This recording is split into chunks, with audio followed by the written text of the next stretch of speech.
Tick দিবে, ভুল একটা হলো ক্রস। তো পরীক্ষা পাস করবা না ফেল করবা এটা অ্যাবসলিউটলি ডিপেন্ডস অন ইউ। কারণ তোমাদের তো আলটিমেট মানে যে অবজেক্টিভ সেটা হচ্ছে যে তোমাকে you'll do a post graduate degree, তাই না? এই এমবিবিএস তো গ্রাজুয়েশন করার পরে তো তুমি কিছুই করতে পারবে না। তোমাকে সেই জিনিসটা ভাবতে হবে যে সামনে আমি যে পোস্ট গ্রাজুয়েশন করবো, পরীক্ষাটা কেমন হয়, কিভাবে হয়, এখন থেকে জিনিসটা জানতে হয়। তাহলে সব অবজেক্টিভ হয়ে যাচ্ছে, ভাইবা কিন্তু নাই। বুঝতে পারছো? ইন্টারঅ্যাক্টিভ ওরাল এক্সামিনেশন, এটাকে বলছে আইওই বা স্ট্রাকচার্ড ওরাল এক্সামিনেশন। কোশ্চেন ওখানে আছে জাস্ট এরকম। এখানে তো কোশ্চেন কি অনেকগুলো কোশ্চেন, আর ওখানে সবার জন্য একটাই question.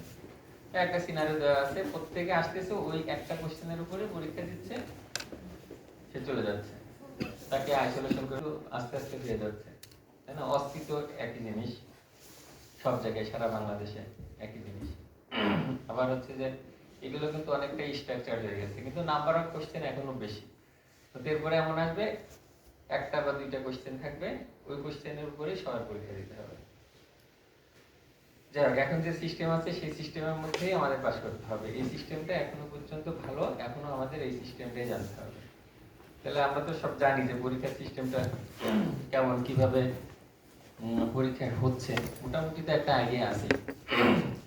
Long case, short case, আমাদের সাথে ডিস্টেন্স অনেক, তো এটা খুলে রাখলাম, না হলে খুব ডিস্টার্ব হয়, কথা বলা যায় না। ঠিক আছে, তো আজকে শর্ট কেস তো অলরেডি কেউ কেউ পড়াইছে, লং কেসও হয়তো পড়াইছে। তো এগুলোই বারবার একই জিনিসই পড়ানো হয়। ঠিক আছে, নতুনত্ব তেমন কিছু নাই, জাস্ট তোমাদের প্র্যাকটিস করা। তো লং কেস অলরেডি জানো, আমি শুধু কিছু কিছু কথা বলবো। তোমাদের প্রবলেম হলো কোশ্চেনগুলো, তোমাদের কোনো সমস্যা যদি হয় সেগুলো পরে জেনে নিই। লং কেস কি কি থাকতে পারে, ঠিক আছে, এটার একটা লিস্ট অবশ্যই থাকা উচিত সবার, যে এই লং কেসগুলি আমি পড়বো। ঠিক আছে, সাধারণত দেখো কমন জিনিসগুলো দেওয়া হয়, আনকমন কোনো জিনিসই দেওয়া হবে না। ঠিক আছে, তুমি যদি হেড টু ফুট চিন্তা করো, ঠিক আছে, তাহলে হেডের কোনো ডিজিজ আমাদের জেনারেল সার্জারিতে বা সার্জারিতে কোনো লং কেস দেওয়া হয় না। ঠিক আছে, নেকে আসো, থাইরয়েড, তারপরে গয়টার। গয়টার জানো, any enlargement of thyroid gland is called goitre. তো গয়টারের পেশেন্ট থাকলে এটা তোমাকে লং কেস দিতে পারে, গয়টার। এবং এই গয়টার কিন্তু লং কেস শর্ট কেস দুইটাই হয়। ঠিক আছে, তো একটু কঠিন বিধায় আমরা অনেক সময় শর্ট কেসে দিই, লং কেসে সবসময় দেওয়া হয় না, কিন্তু লং কেসও এটা লং কেস শর্ট কেস দুইটার জন্যই থাকে। তারপরে আরেকটু নিচে আসো, ব্রেস্ট। ঠিক আছে, এনি ব্রেস্ট লাম্প, সাধারণত কার্সিনোমা ব্রেস্টটা যদি থাকে সেই ক্ষেত্রে আমরা প্রিফার করি। ঠিক আছে, এরপরে চলে আসো অ্যাবডোমেন। ঠিক আছে, অ্যাবডোমেনের মধ্যে তো এটা আসলে একটা ম্যাজিক বক্স, ম্যাক্সিমাম ডিজিজটাই হয় এইখানে, তাই না? দেখো শরীরের ম্যাক্সিমাম ডিজিজ হচ্ছে যে within the abdominal cavity, maximum. Thoracic যে ডিজিজ এগুলো সাধারণত এখানে আমাদের লং কেস থাকে না। তাহলে any intraabdominal lump, any intraabdominal lump, সে হ্যাপাটোমেগালি হোক, স্প্লিনোমেগালি হোক, any intraabdominal lump, any tumour, ঠিক আছে, থাকলে এটা আমরা কিন্তু লং কেস দিয়ে দিব। এই টিউমার যেটা আছে তার উদ্দেশ্য হচ্ছে যে তোমাকে ডায়াগনোসিস বলতে হবে সেটা না, জাস্ট তুমি তোমার মাথায় যেন এটা আসে যে এই লাম্পটার অরিজিন কোথায়, কোথা থেকে হতে পারে। ঠিক আছে, এটা আপার অ্যাবডোমিনাল ফিক্সড লাম্প। তুমি যদি বলো যে ডিস্টেন্ডেড ব্লাডার, হবে? হবে না। একটা রাইট লইনে একটা লাম্প আছে, ঠিক আছে, রাইট লইনে লাম্প, তুমি যদি বলো স্প্লিন, হবে? হবে না। যদি বলো লিভার, সেটাও হতে পারে, তাই না? কিন্তু কিডনি অবশ্যই বলতে হবে, তাই না? লইন একটা মাস, এক নম্বরে কিডনি। ঠিক আছে, লেফট সাইডে হইলে কিডনি হইতে পারে, স্প্লিনও হইতে পারে, রাইট সাইডে কিডনি হইতে পারে, লিভারও হইতে পারে। ঠিক আছে, কিন্তু রাইট সাইডে যদি বলো স্প্লিন, হবে না। লেফট সাইডে বলো যদি লিভার, হবে না।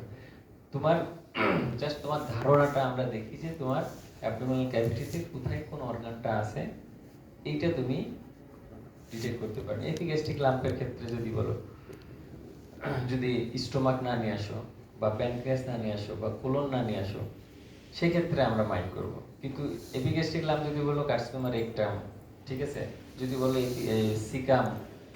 সিকাল গ্রোথ, তাহলে হবে না। তোমরা ভুল করো কোথায় বুঝছো? তোমরা এইসব ভুলগুলো কিন্তু তোমরাই করো, এইসব ভুলগুলি তোমরাই করো। পরীক্ষার সময় এমনি টেন্স থাকে, তারপরে এই সব জিনিসগুলো সব চলে আসে তোমাদের মুখে। তাহলে এনি ইন্ট্রাবডোমিনাল লাম। এরপরে হেপাটোবিলিয়ারি সিস্টেমে আসো। ক্রনিক কোলিসিস্টাইটিস আর হচ্ছে the obstructive jaundice due to any cause. Obstructive jaundice due to any cause.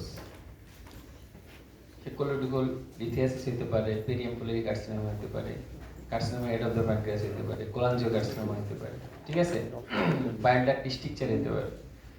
তাহলে obstructive jaundice due to any cause, এটা থাকলে লং কেস থাকবে, ঠিক আছে। আর কি আছে? পেপটিক আলসার ডিজিজ, এটা একটা কমন। পেপটিক আলসার ডিজিজ, এটা একটা কমন ডিজিজ, এটা দেওয়া হয়, ঠিক আছে। এবার চলে আসা হচ্ছে যে ইন্টেস্টাইন মানে লাম ছাড়া ইন্টেস্টাইনের কোনো দেওয়া হয় না। আর যদি কোলনে অনেক সময় কার্সিনোমা রেকটাম থাকে, ঠিক আছে, যদি সেরকম পেশেন্টের ফাইন্ডিংস থাকে, সিমটম থাকে carcinoma rectum, per rectal bleeding, alteration of bowel habit, constipation যদি থাকে অনেক সময় দেওয়া হয়, ঠিক আছে, কার্সিনোমা রেকটাম। এই জিআই ট্র্যাক্টে আর তেমন কিছু দেওয়া হয় না, যদি জিস্টিস বা লাম থাকলে দেওয়া হবে, যদি জিআই ট্র্যাক্টে কোনো লাম থাকে, ঠিক আছে।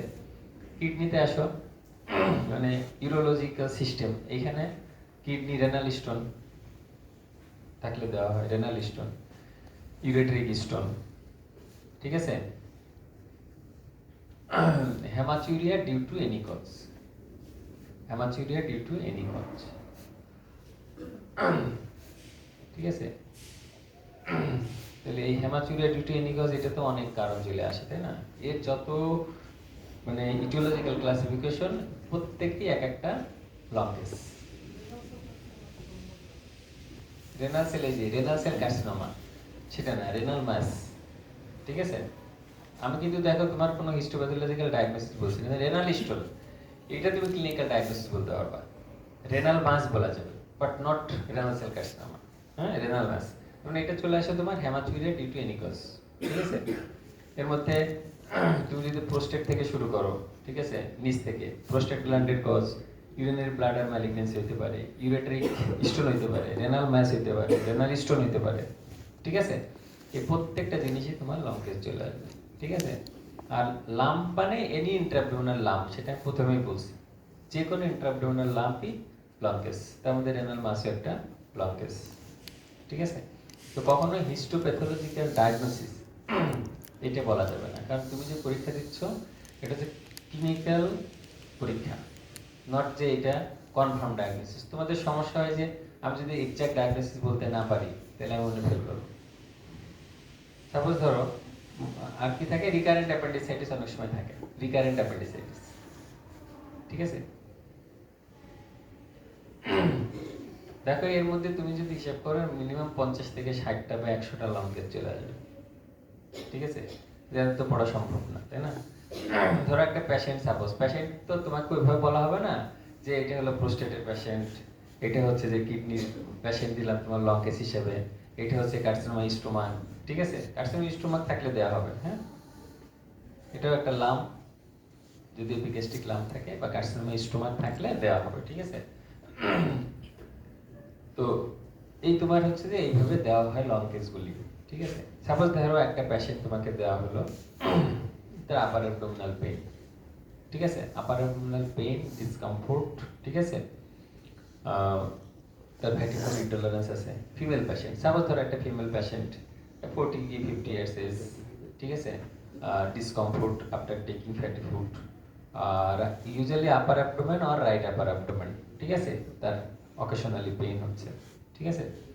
এরকম একটা পেশেন্ট যদি আসে, তোমার যদি লং কেস হিসেবে থাকে, তুমি হিস্ট্রিটা তো তোমাকে লিখতে হবে ফার্স্টে, ঠিক আছে। আমি তোমাদের যেটা বলি যে প্রথমে হিস্ট্রিটা পেশেন্টের কাছ থেকে নাও, ঠিক আছে, প্রথমে লিখো না, হিস্ট্রি নেওয়ার পরে তুমি তোমার কাছে কি মনে হচ্ছে সেটা তুমি দেখো, যে এটা পেপটিক আলসার ডিজিজ না ক্রনিক কোলিসিস্টাইটিস না কার্সিনোমা স্টোমাক, ঠিক আছে। এই জিনিসটা তোমরা প্রথমেই হিস্ট্রিটা নিয়ে ফার্স্ট একটা ক্লিনিক্যাল ডায়াগনোসিসে চলে আসো, ঠিক আছে? ফিমেল পেশেন্ট হলে এরকম সমস্যা থাকলে চোখ বন্ধ করে ক্রনিক কোলিসিস্টাইটিস। আর এরকম পেশেন্ট যদি এই সিমটম নিয়ে মেল পেশেন্ট আসে, যদি ইয়াং এজ হয় 40, 45, 35 এরকম যদি হয়, বিলো 40, চোখ বন্ধ করে পেপটিক অ্যাসিড ডিজিজ, ঠিক আছে? এই আর যদি অ্যাবভ 60 হয়, এইসব সিমটমের সাথে যদি তার ভমিটিং থাকে, তারপর হচ্ছে হেমাটোমেসিস থাকে, ওয়েট লস থাকে, তাহলে সেই ক্ষেত্রে চোখ বন্ধ করে কার্সিনোল স্টোমাক, ঠিক আছে? বুঝতে কিন্তু ফিমেল মেল পেশেন্ট এই ধরনের সিমটম প্রথমে বললে ক্রনিক কোলিসিস্টাইটিস, এটা আসলে ক্লিনিক্যাল ডায়াগনোসিস হলোই না। কারণ হইতে পারে তাই আমি হয়তো তার ক্রনিক কোলিসিস্টাইটিস, কিন্তু ক্লিনিক্যালি ফার্স্টে ক্রনিক কোলিসিস্টাইটিস এটা বলা যাবে না। কারণ কারণ কি, হয়তো তার কিন্তু ক্রনিক কোলিসিস্টাইটিস, তুমি ইনভেস্টিগেশন করে দেখবা যে সে ক্রনিক কোলিসিস্টাইটিস, কিন্তু ক্লিনিক্যালি তুমি বলতে পারবে না। কারণ ফিমেল এই 40 ইয়ার্স এজ গ্রুপের পেশেন্টের মোস্ট কমন ডিজিজ হচ্ছে যে ক্রনিক কোলিসিস্টাইটিস, ঠিক আছে? এটা more common than the male. সেজন্য কমন জিনিস প্রথমে বলতে হবে, ফার্স্ট কমন জিনিসটা, ঠিক আছে? Chronic cholecystitis. এর আগে অসংখ্যবার ক্লাসে বলানোর পরেও দেখা যাচ্ছে যে হিস্ট্রিতে যখনই বলা হয় যে তোমার ডায়াগনোসিস কি, অ্যাজ এ ফিমেল পেশেন্ট বলে স্যার পেপটিক অ্যাসিড ডিজিজ, তখন খুব গায়ে লাগে। খুব সিম্পল জিনিস, কিন্তু একটা কথাই কিন্তু তোমার পরীক্ষার মোড় ঘুরে যায়, ঠিক আছে? মানে আর কি হইতে পারে, তখন তুই বলবো যে ক্রনিক কোলিসিস্টাইটিস। আমি তখন বলবো যে কেন ক্রনিক কোলিসিস্টাইটিস ফার্স্ট না এটা, তুমি কেন এটা পেপটিক অ্যাসিড ডিজিজ প্রথমে বললো? তুমি যে আননেসেসারি একটা কোশ্চেন ইনভাইট করলে, এই কোশ্চেনের অ্যান্সার তুমি দিতে পারবা?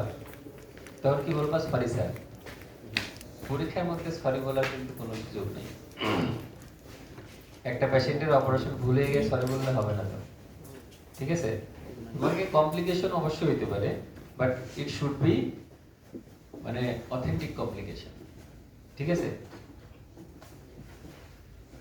তাহলে এইভাবে তোমার কোশ্চেন এই ডায়াগনোসিসটা এইভাবে যখন তুমি ধারণা করবে যে এটা হচ্ছে যে ক্রনিক কোলিসিস্টাইটিস, ঠিক একদম প্রোটোকল অনুসারে তুমি তো মুখস্থ করে আসছো যে ক্রনিক কোলিসিস্টাইটিস হিস্ট্রি আমি এটা, শুধু নাম ধাম চেঞ্জ করে ডিউরেশন কত এটা চেঞ্জ করে সুন্দর করে একটা হিস্ট্রি লিখে ফেললে ক্রনিক কোলিসিস্টাইটিসের, ঠিক আছে? বুঝতে পারছো? কিন্তু আগে পেশেন্টের কাছে শুনবা। এখন পেশেন্টের কাছে তুমি না শুনেই যে পেশেন্ট দিচ্ছে ডামি পেশেন্ট, আমি ক্রনিক কোলিসিস্টাইটিস লিখে দিই, ঠিক আছে? অনেক জীবনে এসে জিজ্ঞেস করলো যে বাবা আপনার কি সমস্যা, তো বলছে যে আমার তো সমস্যা প্রসাবের, ঠিক আছে? পেটে ব্যথা নেই, না পেটে কোনো ব্যথা নেই, মানে তুমি ওর সাথে কোনো কথাই বলো না, তুমি পেশেন্টের সাথে কোনো কথাই বলো না, শুধু নামটা জিজ্ঞেস করছো, ওই নামটা চেঞ্জ করছো, আর বাদ বাকি এটা লিখে দিচ্ছো, ঠিক আছে? আর যদি তোমাকে সেরকম চুরি করতে হয়, পেশেন্টকে শিখাই দিবা যে আপনাকে জিজ্ঞেস করলে আপনি বলবেন যে আমার পেটে ব্যথা। আমরা তো জানি যে তোমরা পরীক্ষা দিচ্ছ কিভাবে, ঠিক আছে?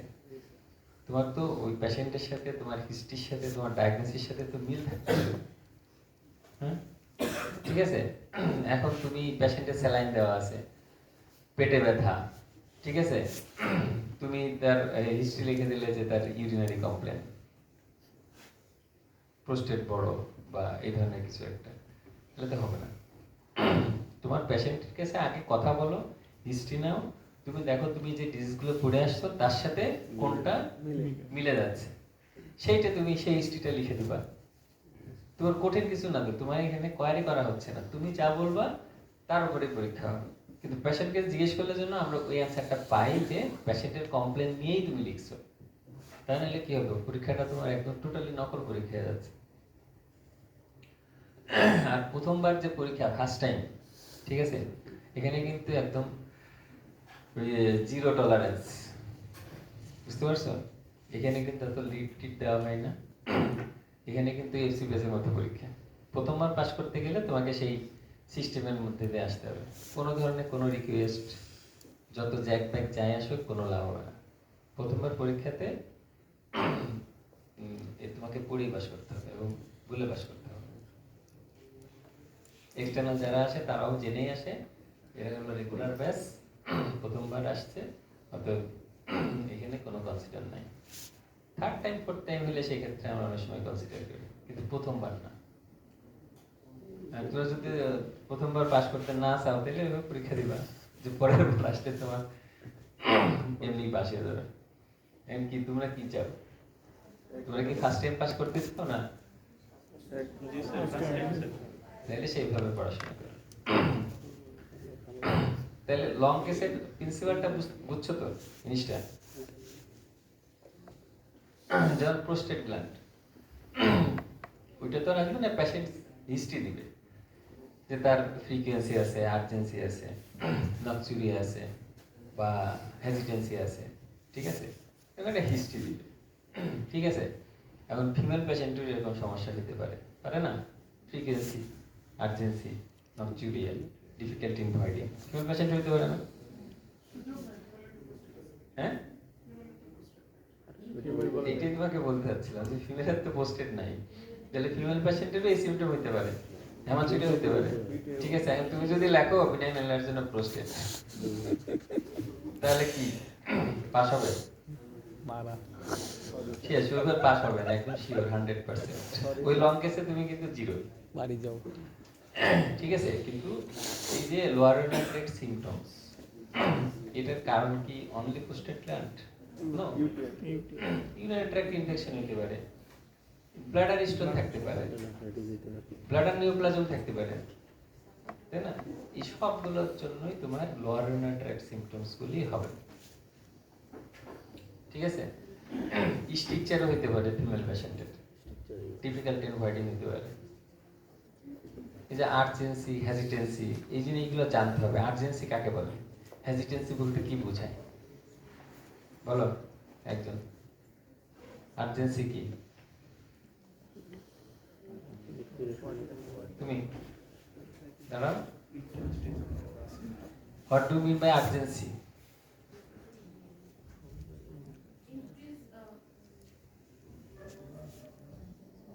একটা আছে আর্জেন্সি আর একটা আছে হেজিটেন্সি।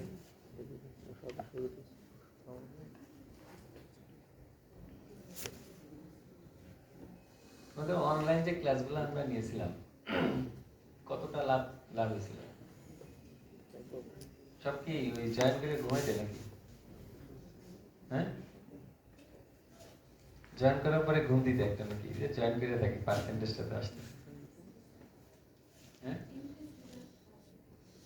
Urgency, intense, desire, right? Urgency, হ্যাঁ, ইন্টেন্স ডিজায়ার, ঠিক আছে, টু ম্যাচুরেট। আর হেজিটেন্সি, হ্যাঁ হ্যাঁ, delay in initiation of maturation, মানে তার হেজিটেট, নামে বোঝা যাচ্ছে হেজিটেন্সি, তাই শুরু হচ্ছে না, ঠিক আছে? এটা হচ্ছে যে হেজিটেন্সি।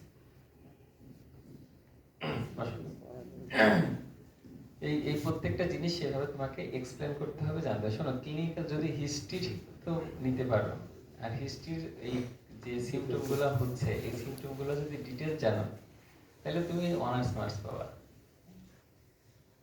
তো ইনভেস্টিগেশনে যাওয়া লাগবে না। ইনভেস্টিগেশন নিয়ে আমরা এত বেশি কোয়ারি করি না, জাস্ট অথেন্টিক কি কি ইনভেস্টিগেশন করবে এটা জানলেই হবে। কিন্তু হিস্ট্রি যদি খুব ভালো করে পার করতে পারো, হিস্ট্রিটা খুব সুন্দর করে বললাম, তারপরে যে ক্রস কোশ্চেনগুলো হবে, এগুলো যদি সেভাবে অ্যান্সার করতে পারো, ঠিক আছে, তাহলে কিন্তু অনার্স পেয়ে যাবে। হ্যাঁ, আর যদি এক্সামিনেশনগুলো দেখতে পারো, বেশি না, জাস্ট একটু এনিমে দেখাবা, জন্ডিস দেখাবা, লিভার পালপেশন করবা, ঠিক আছে, স্ক্রিন দেখাতে পারবা, একদম মেথডিক্যাল, ঠিক আছে? এগুলো যদি দেখাতে পারো মেথডিক্যাল, খুব ভালো মার্কস ক্যারি করবা। খুব সহজ পরীক্ষা হয়, পরীক্ষা দেওয়ার পরে যদি ফেল করো, আফসোসের শেষ থাকবে না, যে এই পরীক্ষায় আমি ফেল করলাম, স্যারটা তো কিছুই জিজ্ঞেস করে নাই, খুব আফসোস থাকবে কিন্তু। আর কোশ্চেন সব জানো, যে কি কি কোশ্চেন আছে কি না আছে, তোমাদের কাছে সব কোশ্চেন আছে, আমরা তো জানি যে তোমরা তারপরেও এটা পড়ে পরীক্ষা দিতে আসো, এই কোশ্চেন গুলোই পড়ে পরীক্ষা দিতে আসো,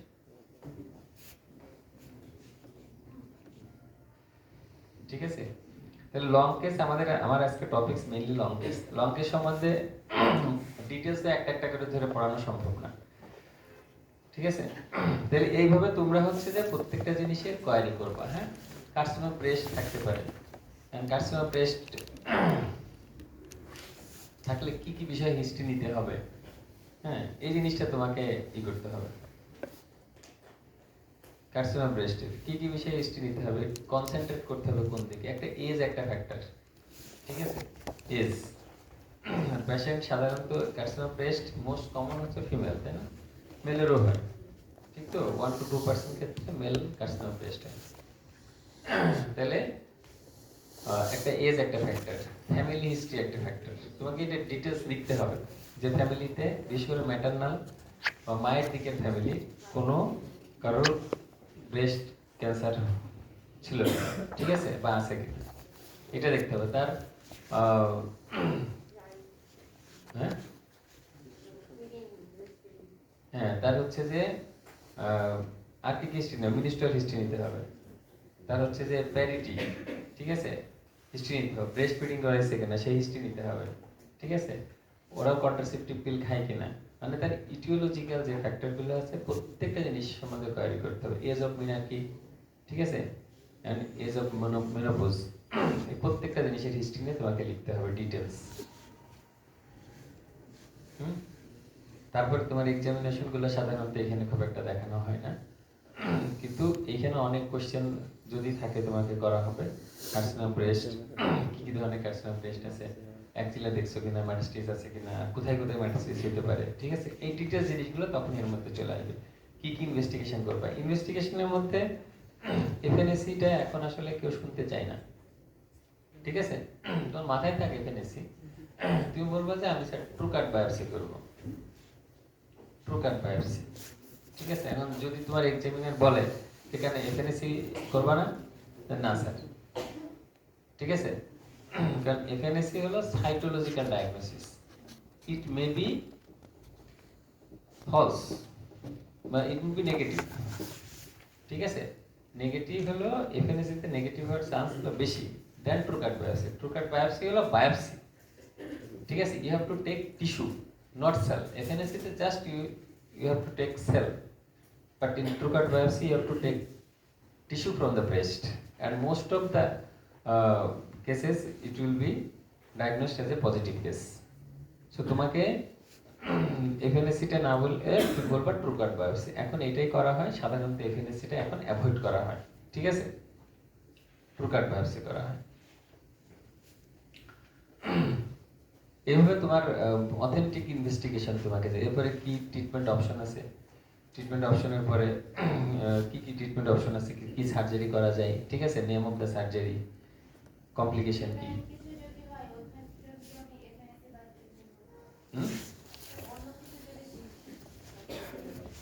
অন্য কি করবা। তুমি তো হিস্ট্রি নিচ্ছ, তোমাকে হিস্ট্রিতে ডিটারমাইন করতে হবে যে it is malignant or benign, is it fibroadenoma আর হচ্ছে যে ম্যালিগনেন্সি। ক্লিনিক্যালি এটা ডিফারেন্সিয়েট করা যাবে। একটা young patient, female patient, mobile lump, mildly tender থাকতে পারে, সেক্ষেত্রে তো তো ব্রেস্ট মাউস বলা হয়, ঠিক আছে, ফাইব্রোডিনোমা। হ্যাঁ, but before doing surgery you have to do true cut biopsy, because some cases this type of lesions may be malignant, ঠিক আছে। অতএব তোমাকে যদি তুমি সার্জারিতে যাও, সার্জারি যাওয়ার আগে বেটার একটা ডায়াগনোসিস করে ফেলা, ঠিক আছে। তোমাকে এখন যে সব দিনকাল আসছে উইদাউট ইনভেস্টিগেশন, গরিব মানুষ হোক আর যাই হোক, ইনভেস্টিগেশন ছাড়া কোনো ধরনের কোনো সার্জারি করবা না। তুমি একটা ব্রেস্ট ফাইব্রোডিনোমা আছে, তুমি অবশ্যই এফএনএসি করো। ওই পেশেন্ট যতই গরিব হোক, তুমি এফএনএসি ছাড়া ধরো করে দিলে, বুঝতে পারছো? হিস্টোপ্যাথোলজি করলো, আসলো ম্যালিগনেন্সি, এখন তুমি বললে যে এটা সার্জারি লাগবে, ঠিক আছে, ও মুহূর্তের মধ্যে কিন্তু চোখ ঘুরে ফেলবে। যে আপনি আগে আমার ইনভেস্টিগেশনটা করাই ফেলতেন। আর তুমি বলবো যে আমি তো আপনাকে বলছিলাম, আপনি তো এই করছেন। তখন বলবো যে আপনি তো ডাক্তার, আপনি ওইটা ছাড়া কেন অপারেশন করলেন? বুঝতে পারছো? ও যেখানে যায় সেখানে যাক, তোমার একদম প্রেসক্রিপশনে লেখা থাকবে ইনভেস্টিগেশন হিস্টোপ্যাথোলজি, ওই পোস্ট অপার যে ওটি নোট বা ডিসচার্জ পেপার, ওখানে সব হিস্টোপ্যাথোলজি রিপোর্ট লিখে দিতে হয়। হয়তো কোনো সময় বললো যে না আমার হিস্টোপ্যাথোলজি করেন নাই আপনি, বুঝছো? এখন দিনকাল খুব খারাপ। তুমি যে সাবজেক্টেই যাও, বিশেষ করে সার্জারিতে যাও, কাউন্সিলিং প্লাস হচ্ছে যে ডকুমেন্টেশন ইটস ভেরি ইম্পর্ট্যান্ট। এখন তো সব অনেক কিছু জানে, হ্যাঁ, ওই চেম্বারে জেনে শুনেই আসে, বুঝতে পারছো? আর তুমি যদি তার থেকে বেশি না জানো, তাহলে তুমি তারা কাউন্সিলিং করতে পারবে না, মোটিভেট করতে পারবে না, সে তোমার কাছে অপারেশন করবে না, বুঝতে পারছো? সব পড়াশোনা করে আসে। ইউরেট্রিক স্টোন বা এই রেনাল স্টোন তোমার কাছে নিয়ে এসে বলবে যে এটা কাটবো না, কাটা ছাড়া করা যায় কিনা, ঠিক আছে? হ্যাঁ, যাবে না কেন? অবশ্যই যাবে, ঠিক আছে? আমরা ইউটিউবে দেখলাম এগুলো অপারেশন করছে, হ্যাঁ, সমস্যা নেই, সব জেনে শুনে আসে। তোমার পরীক্ষাও কিন্তু এখন ঠিক ওই ডকুমেন্টেশন প্লাস এক্সামিনেশন হিস্ট্রি, খুব স্পেসিফিক হিস্ট্রি দেখবা যে পরীক্ষা দিতে গেলেই বুঝবা যে আমি যে কথাগুলো তোমাদের বলছি ঠিক এইভাবে পরীক্ষাগুলি হবে। তুমি উল্টাপাল্টা কথা বলবা, ধরা খেয়ে যাবা। আর ফার্স্ট ব্যাচ তোমরা রেগুলার ব্যাচ তোমাদের সেভাবে প্রিপারেশন নিতে, এটা কিন্তু খুব সহজ জিনিস। তোমরা যত কঠিন মনে করতেছো সেরকম কঠিন কিছু না, পাশ করা খুবই ইজি, বরঞ্চ ফেল করাই সহজ। দেখো অনেকেই আসে না এই ক্লাসে, এবং তোমরা এখানে যারা আসছো, যদি আমাদের কথাগুলি যারা এখানে ক্লাস নিচ্ছে মনোযোগ সহকারে শোনো এবং এইটার উপর যদি কনসেন্ট্রেশন বেশি দাও, তা আমরা শিওর ভাইভাতে তোমরা ম্যাক্সিমাম পাস করে দেওয়া। আর রিটেন তো আলাদা, রিটেন প্রিপারেশন তো তোমরা নিশ্চয়ই 10 বছরের কোশ্চেন সলভ করবা, দেখবা যে এর মধ্যে কম পড়ে যাবে, ঠিক আছে? এইগুলো গুরুত্ব দিবা। কিন্তু তোমরা কি করো, তোমরা এই যে এই কথাগুলি শোনো না, যে গাইড বই এইটা পরীক্ষা দেবে, কিন্তু দেখবা যে গাইড বইয়ের সাথে কোনো মিল নাই। এইটার নাকি নোট আছে তোমাদের, এটার আছে? এই সামনে আছে না? এটা বাজারে পাওয়া যায়, এগুলোর নোট আছে। এটা ফাইবার আছে না আমাদের এখানে, যে কোশ্চেন গুলো আছে এর সাথে ফাইবার একটা আছে না এখানে? আরে পড়বা, সমস্যা নেই, আমরা মাইন্ড করতেছি না তো, আমরা কে আগে স্যার না তো, আমরা এই জেনারেশনের টিচার। আমরা চাই তোমরা যেভাবেই জানো, যেখান থেকেই জানো, সে ইন্টারনেট থেকে হোক, গাইড বই থেকে হোক, যেখান থেকে হোক, সঠিক জিনিসটা জানো, সঠিক জিনিসটা প্রডিউস করো, ঠিক আছে? তোমরা ওই টেক্সট বুক পড়া সম্ভব না এতগুলো সাবজেক্ট, সেটা আমরা জানি, কিন্তু অন্তত লেকচারগুলো ফলো করবা, প্লাস যে কোশ্চেনগুলো আছে তার সঠিক অ্যান্সারগুলি জানো। লঙ্কের সম্বন্ধে ধারণা কি কিছু দিতে পারলাম? জাস্ট ডায়াগনোসিস কি হতে পারতো, এই জন্য আমি এই ইনভেস্টিগেশনগুলো আমি করছি। তুমি ইন্সপেকশনে লিখবা যে দেয়ার ইজ এ ড্রেসিং, ঠিক আছে? There is a dressing in the upper mid line and there is a drain tube, there is a catheter, ঠিক আছে? তুমি প্যালপেশনে লিখতে পারো যে প্যালপেশনে অ্যাবডোমেন ওয়াজ সফট। তুমি লিভার স্প্লেন এখানে প্যালপেট করার দরকার নেই, যেহেতু পেশেন্ট টেন্ডার। তুমি হাত দিয়ে দেখতে পারো abdomen is soft, Baul sound present, ঠিক আছে? তোমার পারকাশন করারও দরকার নেই, পেশেন্টকে ব্যথা দেওয়া যাবে না। তুমি এখানে যে সবকিছুই দেখবা সেটা দরকার নেই, তার পালস দেখবা, ব্লাড প্রেশার দেখবা, যদি ক্যাথেটার থাকে তার ইউরিন আউটপুট কেমন আসছে, ইউরিনের কালারটা কেমন সেটা দেখবা, ড্রেন টিউবে কিছু আসছে কিনা, এগুলো সব এইখানে দেখার হলো। এইগুলো হচ্ছে যে ভাইটাল সাইন গুলো দেখবা, আর অ্যাবডোমেনে ইন্সপেকশনে মেইনলি দেখবা, প্যালপেশনে দেখবা যে অ্যাবডোমেন সফট কিনা, তার বাউল সাউন্ড আছে কিনা, ফ্ল্যাটাস পাস করছে কিনা।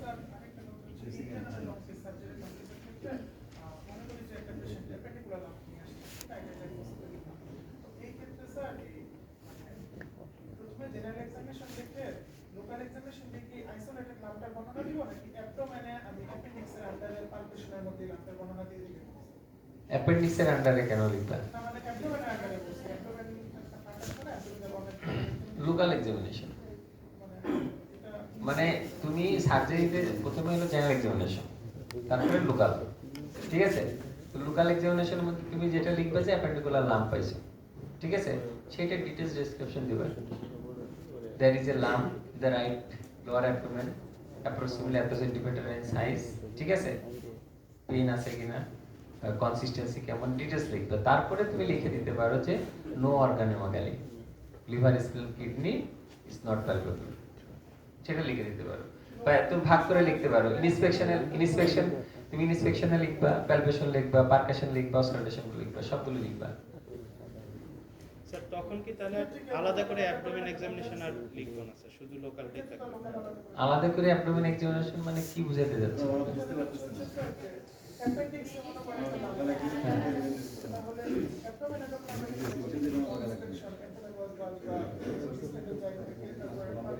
আমি তোমার তো কথাই বুঝতেছি না। তুমি অ্যাপেন্ডিক্স তো একটা পার্ট, ঠিক আছে? তোমাকে তো ওইভাবে দেওয়া হচ্ছে না যে এই পেশেন্টটা অ্যাপেন্ডিক্সের পেশেন্ট। তোমাকে এটা বলা হচ্ছে না যে এটা অ্যাপেন্ডিকুলার লাম্প। তোমাকে তো এটা বলা হচ্ছে না। তোমাকে একটা পেশেন্ট দেওয়া হয়েছে, পেশেন্টের তুমি হিস্ট্রি নিবা, এক্সামিনেশন করবা, ইনভেস্টিগেশন, প্রবাবল ইনভেস্টিগেশন গুলো লিখবা। তোমাকে তো ওইভাবে বলে দেওয়া হচ্ছে না যে তুমি এই পেশেন্টটার এইটা সম্বন্ধে লেখো। তুমি অ্যাবডোমেন এক্সামিনেশন বলতে কি বোঝাচ্ছ? হ্যাঁ আছে। এই মাস্টার তো আমি মানে একটা হচ্ছে লোকাল এক্সামিনেশনে আমি এই মাস্টার আইসোলেটেড ডিসক্রিপশন দিতে পারি যে মাস্টার এরকম তুমি লোকাল এক্সামিনেশন বলতে কি বোঝাচ্ছ সেটা বলো। মানে শুধু জাস্ট আমি মাস্টার নেই লিখবো আর অ্যাবডোমেন বলতে বোঝাচ্ছে হচ্ছে স্যার মাস্টার লিখে তারপরে আমি যদি আবার কি সিস্টেমে অ্যাবডোমেন ওরকম কোনো কিছু আছে নাকি হিস্ট্রির মধ্যে? বলতে চাচ্ছি যে ওরা যে সিস্টেম এক্সামিনেশন, ঠিক আছে? যেমন সেটা চেস্ট হইতে পারে, অ্যাবডোমেন হইতে পারে। তো লোকাল এক্সামিনেশনের মধ্যে ইনস্পেকশন, প্যালপেশন, পারকাশন, ঠিক আছে? তোমার এই চারটা কম্পোনেন্ট থাকতে হবে। বুঝতে পারছো? তারপরে তুমি এইটা করার পরে সিস্টেমিক এক্সামিনেশনে চলে যাবে। তোমাদের ক্লিয়ার নাকি কোনো কনফিউশন থাকলে ক্লিয়ার হয়ে নাও। দাদা ওরা মানে বুঝতে পারতেছেন যে ওই আপনার প্রেজেন্টিং কংগ্রেস যেটা হবে ওইটার যেটা সিস্টেম এক্সামিনেশন সেটাই local examination, rest of the system examination হবে আলাদা। সেটা তো আলাদা। সার্জারিতে রেস্ট অফ দ্য সিস্টেম দেখা হয় হচ্ছে যে মেইনলি কি একটা হচ্ছে পেশেন্ট ফিট কিনা, ফিটনেসটা দেখা হয়, অ্যানেস্থেটিক ফিটনেসটা দেখা হয়। লোকাল এক্সামিনেশন যদি লিখে ফেলি তখন systemic examination respiratory system cardiac আলাদা লিখবা।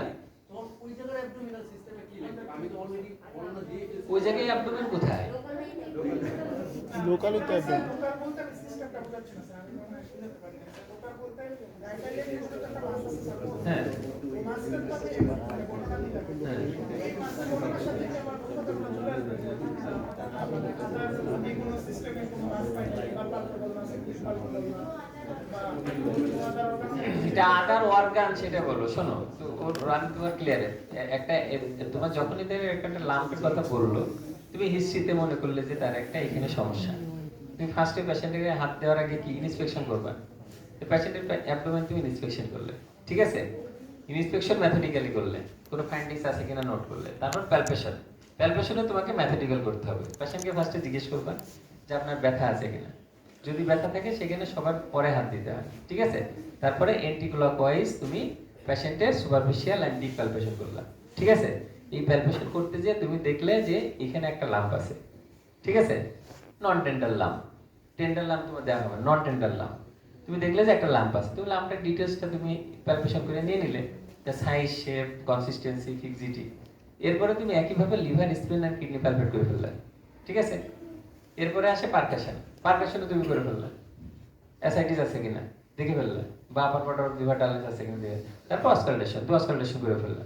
এরপর তোমার লেখার বিষয়টা আসছে, তো ইন্সপেকশনে লেখো যে এই ফাইন্ডিংস পাইছি, আমলিক অ্যাসিড এই কোন স্কারমার্ক আছে কিনা, ঠিক আছে? প্যালপেশনে তুমি ওই লাম্পের ডেসক্রিপশনটা দিলা, ঠিক আছে? যে দ্যার ইজ এ লাম্প, এই লিখে তারপর লিভার, স্প্লিন আর কিডনি নট পালপেবল, ঠিক আছে? এরপরে পারকাশনে লিখলে বাউলস নট প্রেজেন্ট। এই পারকাশনে লিখলে যে নো অ্যাসাইটিস বা অ্যাসাইটিস থাকলে তুমি লিখলে অ্যাসাইটিস। তারপরে অস্কালটেশনে তোর bowels not present or not লিখে দিলাম। তো এখানে কনফিউশন করার তো কিছু নাই। তারপরে তুমি আদার সিস্টেম এক্সামিনেশন, আদার সিস্টেম এক্সামিনেশনের মধ্যে তোমার রেসপিরেটরি সিস্টেম, নার্ভাস সিস্টেম, যতগুলো সিস্টেম আছে সব লিখো। লিখে তুমি ফাইন্ডিংস পজিটিভ কিছু পেলে লিখে দেখো, না হলে নাথিং অ্যাবনর্মালি ডিটেক্টেড, ঠিক আছে? বা other system examination reveals no abnormality. Clear? হ্যাঁ, তোমরা এই যে অ্যাবডোমেন আবার সিস্টেম মানে এটা গুলাই ফেলো না। মেডিসিনে কোনো লোকাল এক্সামিনেশন নাই, মেডিসিনে সব সিস্টেমিক। চ্যানেল এক্সামিনেশনের পরে সিস্টেমিক এক্সামিনেশন, কিন্তু এখানে কিন্তু সার্জারিতে চ্যানেল এক্সামিনেশনের পরে লোকাল এক্সামিনেশন, তারপরে সিস্টেমিক এক্সামিনেশন। বুঝতে পারছো? জি স্যার। ক্লিয়ার হয়েছে না এখনো কনফিউশন আছে? হ্যাঁ স্যার আর একটা কোশ্চেন ছিল স্যার, আমরা কি যে হিস্ট্রিটা লিখবো স্যার, স্যার ওইখানে কি স্যার আমরা লাস্টে ট্রিটমেন্টটা লিখবো স্যার? ট্রিটমেন্ট তুমি ট্রিটমেন্ট যেটা লিখবা যদি তোমার সেরকম মনে হয় যে তার এই ধরনের তোমার ক্লিনিক্যাল ডায়াগনোসিস, ঠিক আছে, ওখানে লিখে দিতে পারো যে অ্যাকর্ডিং টু ডায়াগনোসিস ট্রিটমেন্ট, ঠিক আছে। তুমি ধরো একটা ক্রনিক কোলিসিস্টাইটিস লিখছো, ঠিক আছে, এটা না হইতে পারে ক্রনিক কোলিসিস্টাইটিস, ঠিক আছে, তো ট্রিটমেন্ট অপশনটা লেখা খুব ডিফিকাল্ট। তুমি ডিফারেনশিয়াল ডায়াগনোসিস লিখতে পারো, ঠিক আছে, কিন্তু treatment depends upon the diagnosis. তুমি যদি কনফার্মেশন না হয় তুমি যদি লিখে দিলে ল্যাপারোস্কোপিক কোলিসিস্টেক্টমি, তুমি অনেকেই দেখি লেখো, ঠিক আছে, কিন্তু এটা তো তুমি জানোই না ডায়াগনোসিস, তুমি কেন ট্রিটমেন্ট লিখবা? আমরা এটা দেখি না, দেখি যে তোমরা লিখছো কিন্তু আমরা ধরি না এই জিনিসগুলো, কিন্তু এটা আইডিয়ালি লেখা উচিত না, কারণ তুমি ট্রিটমেন্ট তো লিখতেই পারবে না, ঠিক আছে। হ্যাঁ, কোথায় কোথায় লিখতে পারবে, যেমন কার্সিনোমা ব্রেস্ট, ঠিক আছে, সেক্ষেত্রে তুমি ট্রিটমেন্ট লিখতে পারো সার্জারি, বুঝতে পারছো। কিন্তু একটা আপার অ্যাবডোমিনাল পেইন তুমি কোনো কিছু পাওনি, ঠিক আছে, সেখানে তুমি ট্রিটমেন্টের কোনো অপশন লিখতে পারবে না, ঠিক আছে। এখন যদি তুমি প্রফেশনাল ডায়াগনোসিস একটা লেখো পেপটিক আলসার ডিজিজ, ঠিক আছে, সেক্ষেত্রে অনেকে তোমরা লেখো যে যে ফর পেপটিক আলসার ডিজিজ এই ট্রিটমেন্ট ট্রিপল থেরাপি অনেক সময় লিখে দাও, ঠিক আছে।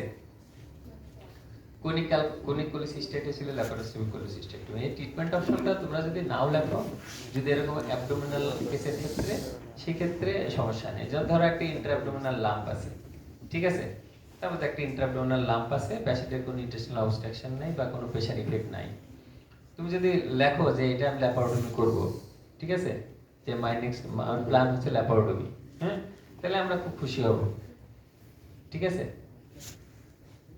তুমি যদি সেসব ক্ষেত্রে তোমার মনে হয় যে সার্জিক্যাল অপশন আছে, সার্জারি যাবো, সেক্ষেত্রে তুমি লিখতে পারো, ঠিক আছে। প্রোস্টেট গ্ল্যান্ডের একটা ডিজিজ, ঠিক আছে, এখন বি তুমি বললো বিনাইল অ্যালার্জন অফ প্রোস্টেট, ঠিক আছে, অ্যান্ড পেশেন্ট হিস্ট্রি দিল যে আমার 2 বা 3 বার রিটেনশন হয়ে গেছে, এখন আমি ক্যাথেটার নিয়ে আসি, ঠিক আছে, সেক্ষেত্রে তুমি লিখতে পারো যে আমার প্ল্যান ইজ সার্জারি কিউআরপি, বুঝতে পারছো। কিন্তু ওইটা যদি তুমি বিপি চিন্তা করো লিখতে পারবে, এটাতে মাইন্ড করবে না, করবো না। কিন্তু আপার অ্যাবডোমিনাল পেইন তোমার ডায়াগনোসিস কনফার্ম হয়নি, তুমি লিখে দিচ্ছ ল্যাব কল, ঠিক আছে, এটা ঠিক হবে না। ওখানে লিখতে পারো depends upon the confirmation of diagnosis.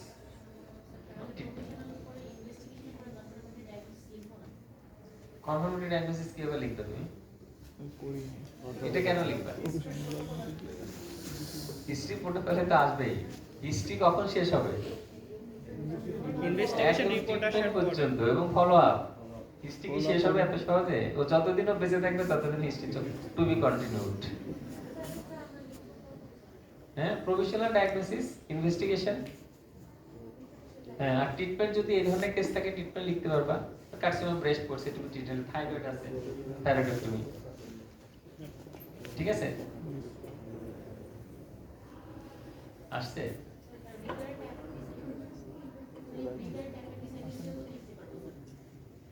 Regard অ্যাপেন্ডিসাইটিসে কি লিখবা?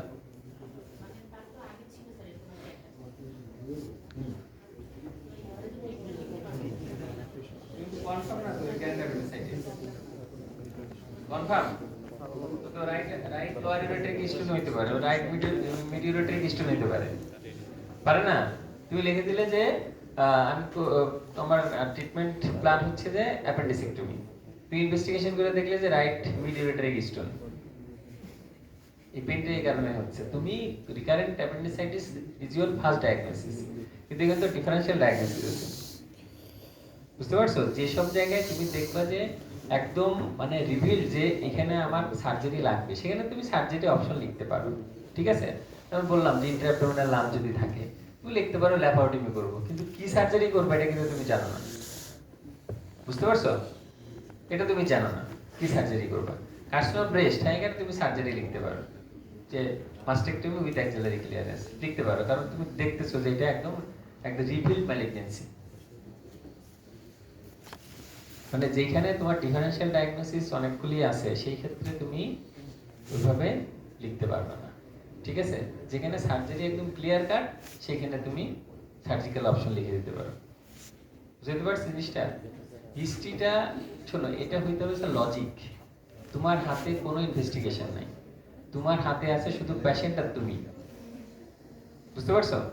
এখন এই পেশেন্টটা তুমির মধ্যে দেখা যাচ্ছে যে হিস্ট্রিতে 90% ডায়াগনোসিস হয়ে যায়। বুঝা গেছে? 90% ডায়াগনোসিস হিস্ট্রিতেই হয়ে যায়। অর্থাৎ তোমার হিস্ট্রি আর হচ্ছে যে তোমার মাঝখানে এত বেশি ওই ডিটেলস তুমি যেতে পারবে না সবসময়। স্যার, এটা ফিমেল পেশেন্ট হুম। যে 30 ইয়ার এজের হবে হুম। আর সবগুলো এই যে মানে ফ্যাটি বডি ইনটলারেন্স মানে পলিসিস্টেটিসের সব ফিচার আছে তাই স্যার এই ক্ষেত্রে এক্ষেত্রেও লিখতে পারবে না। প্রফেশনাল ল্যাঙ্গুয়েজ স্যার হবে 50 years professional disease chronic cholecystitis। 30 35 40 হ্যাঁ, chronic cholecystitis। chronic cholecystitis differential diagnosis peptic ulcer disease। 3 number লিখবা রিকারেন্ট বা chronic pancreatitis। ক্লিয়ার হইছে? সুযোগ কিন্তু আর নাই, ক্লিয়ার করলে এখনই ক্লিয়ার করে নাও। হ্যাঁ? না না না, ফাইন্ডিংস কেন লিখবা? ফাইন্ডিংস তুমি কি লিখতে পারো? তোমার শোনো, আমি তোমারে যেমন ধরো তুমি যদি বলো যে একটা ইন্ট্রাঅ্যাবডোমিনাল লাম্প, ঠিক আছে, তোমার মনে হচ্ছে যে এটা ম্যালিগন্যান্সি, তুমি লিখলে যে আল্ট্রাসোনোগ্রাম, তুমি ওখানে নিচে লিখতে পারো যে মাই পসিবল ফাইন্ডিংস মেবি, ঠিক আছে, মানে যদি ম্যালিগন্যান্সি হয় যে লাম্প এই ক্ষেত্রে হতে পারে, প্যারাসাইটিক ফ্লুইড আছে কিনা, লিভারে মেটাস্টেসিস আছে কিনা, ঠিক আছে, এগুলো তুমি লিখতে পারো। কিন্তু এই জন্য নাও লিখো, আমরাও জিজ্ঞেস করবো তুমি আল্ট্রাসোনো কেন করছো, তখন তোমাকে অ্যান্সারগুলো দিতে হবে যে স্যার আমি এই কারণে আল্ট্রাসোনোগ্রাফি করব, ঠিক আছে।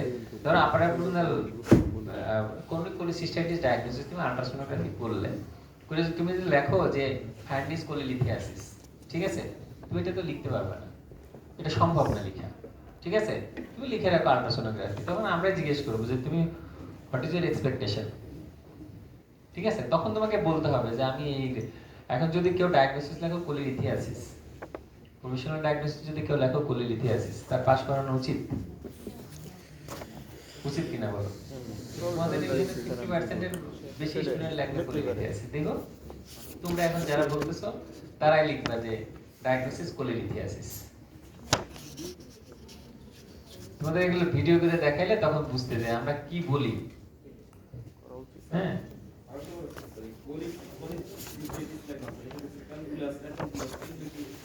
তুমি কি জানো কেন তুমি পেটের মধ্যে ঢুকে দেখে আসছো? তোমাকে বলা হয়েছে ক্লিনিক্যাল ডায়াগনোসিস, ঠিক আছে, কনফার্মেটরি ডায়াগনোসিস তো না।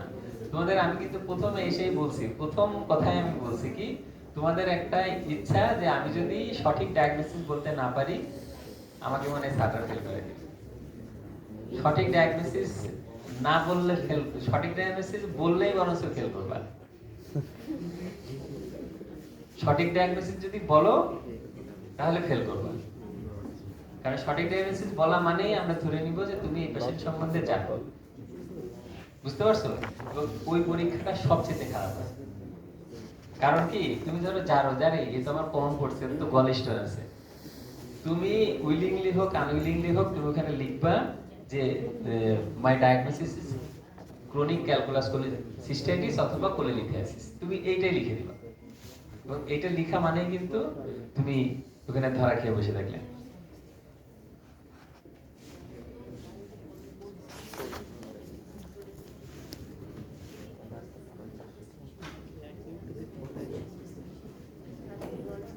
দেবাজি আসবে না? স্যার আমাকে বলছিল সকালে যে আপনি আচ্ছা।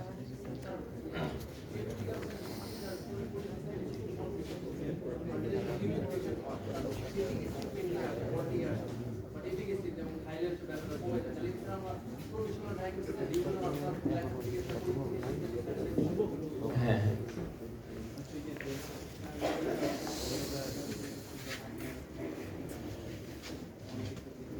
আসতে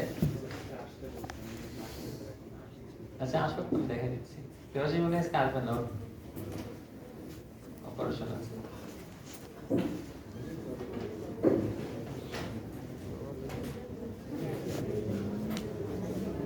তুমি যে কোশ্চেনটা করলে ফার্স্টেই কিন্তু অ্যানসারটা তোমাকে দিয়ে দিছি যে তার she may be suffered from peptic ulcer disease, কিন্তু তুমি লিখবা ক্রনিক কোলিসিস্টেটিস। কেন সেটা আমি বলছি, যে মোস্ট কমন যেটা, বুঝতে পারছো? মোস্ট কমন যেটা সেটা লিখবা, আনকমন জিনিসটা লিখবা না। কমন জিনিস কমনলি এটা লিখবা, যেটা কমন, ঠিক আছে? তোমাকে তুমি যেটাই লিখবা বা যেটাই বলবা, ঠিক আছে, it should be logical. Hernia তো দাঁড়াদাঁড়াই করবে। স্পেসিফিক এন্ড রিলেভেন্ট হতে হবে।